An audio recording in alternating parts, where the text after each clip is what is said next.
Welcome back, my beautiful super soul sisters, and today I'm going to talk about, are you a human being or are you a human doing?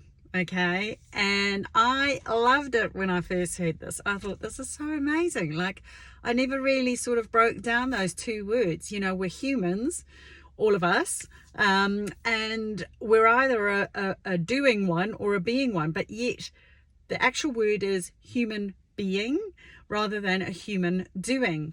It's very hard, isn't it? I mean, to be a human being in a very doing world, and doing is so prevalent and so enforced and so, dare I say, actively promoted, isn't it? It's like, you know, if you look busy, then you must be, I'm assuming, more significant, I guess. And I think I fell into this trap, if I'm honest with you, years ago with my business. Like, the more busy you looked, well, she must be more successful because, or more popular, or, I guess it's sort of like more successful in the eyes that, if you weren't successful, therefore you wouldn't have so much business. So I think whether it wasn't a conscious driver, but it was like, well, if I'm busy, then I'm actually trying to, I am achieving, or I'm in the process of achieving, or I have achieved, And one of the things that I came to discover in time was that I actually didn't want to be a human doing with regards to my business. I actually wanted to be a human being in the fact that I didn't want to do so much. In fact, to me, the sign of quite a rather successful business is when you are not having to do so much, where you've now got your freedom. So from the aspect of business, that really was like, actually, I don't want to be busy. That last one of the videos that I did was, busy does not equal profitable.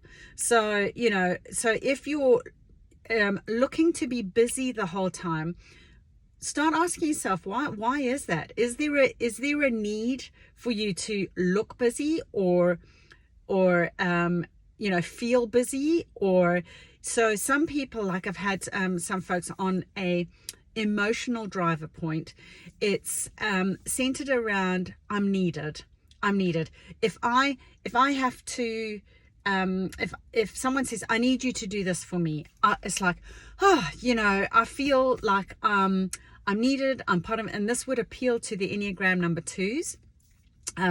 Very common that they overdo stuff and they burn out because they're so busy doing for everybody else, because it gives them a sense of connection. It gives them a sense of being needed. I like to be liked. I need to be needed is their catchphrase. So the Enneagram 2s, it's very common for them to overdo and burn out. And it's kind of getting to that point where, how can we have it where we're actually doing less, but we're actually achieving more? And so we kind of, it's that whole thing of like working smarter rather than harder. And if we're overworking, why are we needing to do that? If there's an opportunity for you to even take the foot off the gas and just go, oh, I don't actually need to be busy, would you genuinely be okay with it? So, maybe ask yourself that question. Go, well, I wonder, I haven't really thought about that before. Like, do I need to be busy, or or is it that I like to be busy? Or say, what would it be like if I wasn't busy, but I'm achieving more? Would that then resonate for me as an individual? Could I comfortably do that? And I think the word is that comfort. It's like, how comfortable with you are you with not being busy? Like, I've got one friend who's really good at being busy, really good, but not good at not being busy. And that's often quite a sign of not being comfortable in your own skin. My father always used to drive me batty because he used to say, oh, you're not comfortable being on your own. Well, I never thought of it like that, like I was like, oh no, I'm just, popular. I'm out with my friends. I was a kid and teenager, and it was like, the busier I was, the more connected I was with my buddies, and I was in with a popular crowd. So, that's what you did. And, ironically, he wasn't actually comfortable in his own skin. So isn't it always the case where, we do tend to project whatever it is that we think is an issue quite often onto somebody else? And I now look back on it, but that was, I thought later in my years, I was like, why did that used to upset me whenever he said that? Because I was like, well, there's nothing wrong with that. Like, who cares? Who wants to be on their own? I don't want to be lonely. So I associated loneliness with it. So there is that thing of, is it a warped perception of what actually is? How can we get to the point where we're comfortable being a human being rather than a human doing? So I have my busy bee shoes on my VICKI JANE channel if you want to have a look at that. And it's that, if we're overdoing, if we're busy, and we land up on that hamster wheel that I was talking about the other day in one of my videos, busy does not equal profitable. I was talking in terms of business. But it's the same in the real world, in a real world, as if business isn't the real world, sorry, in the emotional and the social side of our lives as well. Just when you're spreading yourself too thin, really what deep, quality time can you really spend if you're doing 50,000 other things when you could be picking, 2 or 3 that are going to have deep and meaningful and lasting relationships or emotional, shifts, or you're so burnt out that you don't have the capacity to even go there. So when you're overdoing for everyone else, there's also less time for you to center on yourself and getting yourself grounded. So if you've got, I talk about my, I have a tank, and if you think of it as a full of water, when you're full, then you can give more water, you can help more people, you can nourish more people, can't you? But if you give out, and you're getting to the bottom of your tank like this, okay, you're almost hitting reserve, aren't you? And in some places, that people are right on the bottom. They're like real, on reserve tank, and they're expecting themselves to give out way more, as much as when it's full, and they've now trained everybody else around them to expect the same from them. So there's this huge high demand. How people treat you is how you let them treat you. So if there's an over expectation of you giving out the whole time, they're going to expect that, aren't they? So at some point, it gets a little uncomfortable, because I think it's part of that spiritual evolutionary stage, when we get to a point in our lives where we're going, what's it all about? Why am I really here? And if you're so fried and frazzled, which does happen because people overdo it, they burn out, and literally physically they have dis-ease within their body, they have mental breakdowns, whatever it is, they simply can't function to the level that they were before without having that time to recover. So they have to become human beings in order to recoup. So how can we have it where we don't have to have the meltdown, where we don't have to have the job losses or friend losses or family losses or whatever it is loss? How can we have it where we can be a human being for as much as possible in a human doing world? And how do we achieve that? And my thing is to always, every single day, is look at doing meditation. If it's any use to you, I meditate every morning and every night for at least 10 to 20 minutes. And if that's too much, start with 5 minutes, and then make it 7 or 8 minutes. It's those little step shoes that I talk about on the VICKI JANE channel on YouTube. Take those little tiny steps and just extend it. And what you'll find initially is that you got the monkey mind. Your brain, your mind will just sort of jump around all over the place. And that's the human doing. That's the ego trying to take over and trying to get you to get busy again, to distract you. And honestly, it's a constant battle. Like, I've got a very busy mind. I got 100 miles an hour. So I need to decompress, and I'm a much better person for it, for having done my meditations in the morning.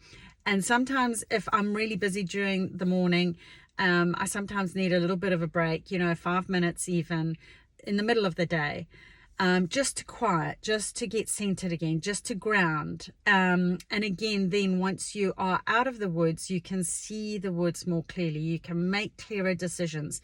You're not running for the sake of running. You're not just in that hamster wheel for the sake of being, on the hamster wheel and looking busy and looking popular and looking connected and, oh, look, I'm doing this. And, bugger the FOMO just for 5 minutes. I'm not saying completely lose out. I'm just saying just take a bit of a break and give yourself those moments, like I say, with a pressure pot. Just let out the steam, recenter, reconnect to your higher self, and just let that space create the space for you to reconnect to who you really are and to center yourself so that you can get through the next phase of the day.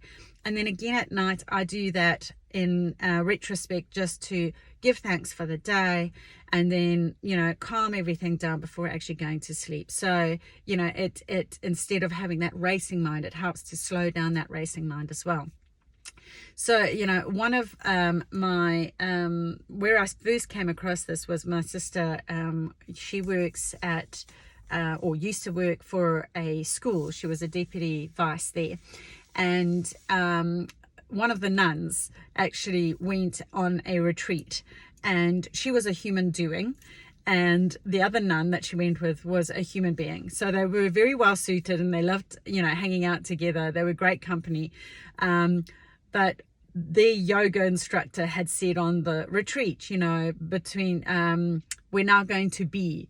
And I remember the nun saying, she said, she opened her eye and she looked at her human being nun friend and said, "What do you do when you be?" And I just always laugh because that is such a doer kind of saying. So my thing is, which one are you? And just how doer are you?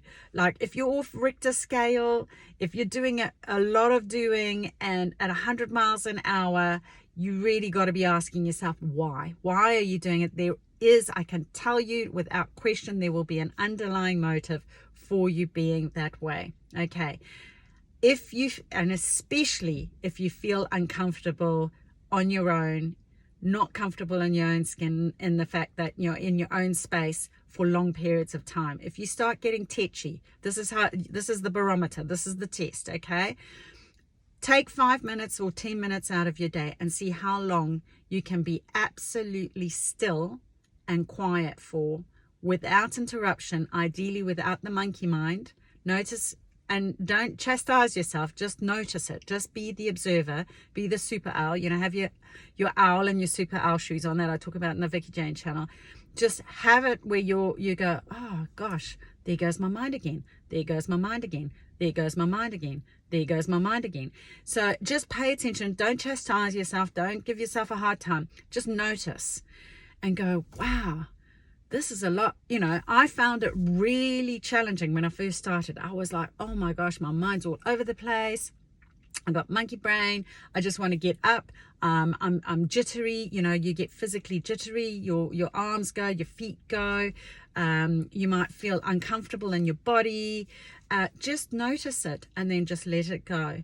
And just see if you can do that on a daily basis. And even ask yourself, like, why is it? Why am I so uncomfortable? Because it is common. Our society dictates it. You got to look popular. Social media wants you all over the place. The more friends I've got on social media, the better, the more connected I am.